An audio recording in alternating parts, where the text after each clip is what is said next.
বাদ, পরের লাইন বাদ, এখন অবস্থা অনলাইনে। একবার এক স্যার বলল তোমরা কবিতা লিখে নিয়ে আসবা, যার কবিতা ভালো হবে তারে পুরস্কার দেব। একজন কবিতা লিখেছে, স্যার পড়তেছে, কবিতা লিখে এনেতেছে। লিখেছে কবি এই চোখের জল উঠিয়াছে কপালে। চোখের জল? স্যার কয় তোর কবিতা হয়নি। কয় স্যার কি করে হয়নি? কয় চোখের জল তো নিচেই নামবে, উপরে ওঠে কেমনে? কপালে যায় কেমনে? কপালে পৌঁছায় কেমনে? চোখের জল কপালে পৌঁছানোর কথা। কয় স্যার কবিতা তো এক লাইন পড়ি আমার নাম্বার কেটে দিলেন, পরের লাইন পড়েন। পরের লাইন পড়ে দেখে লেখা আছে পা দুটো বাঁধা ছিল কদমেরও ডালে।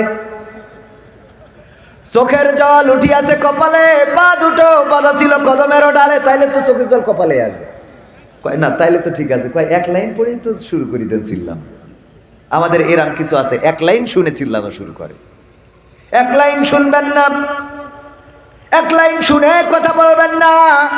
এক লাইন শুনে যদি কথা বলেন তাহলে আমার প্রতি জুলুম করা হবে, অবিচার করা হবে। আমার প্রতি এই জুলুম যারা করছেন, গত কয়েকদিন আগে একটা আলোচনায় তারেক জিয়াকে নিয়ে কথা বলেছিলাম।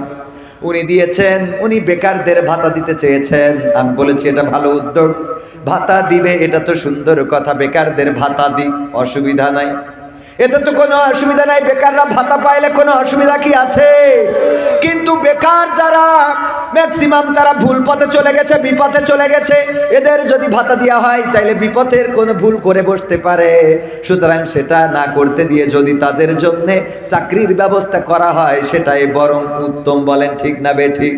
এই কথাটারে উল্টো পাল্টা করে অনেকেই আমার বিরুদ্ধে লাগায় যে আমি তারেক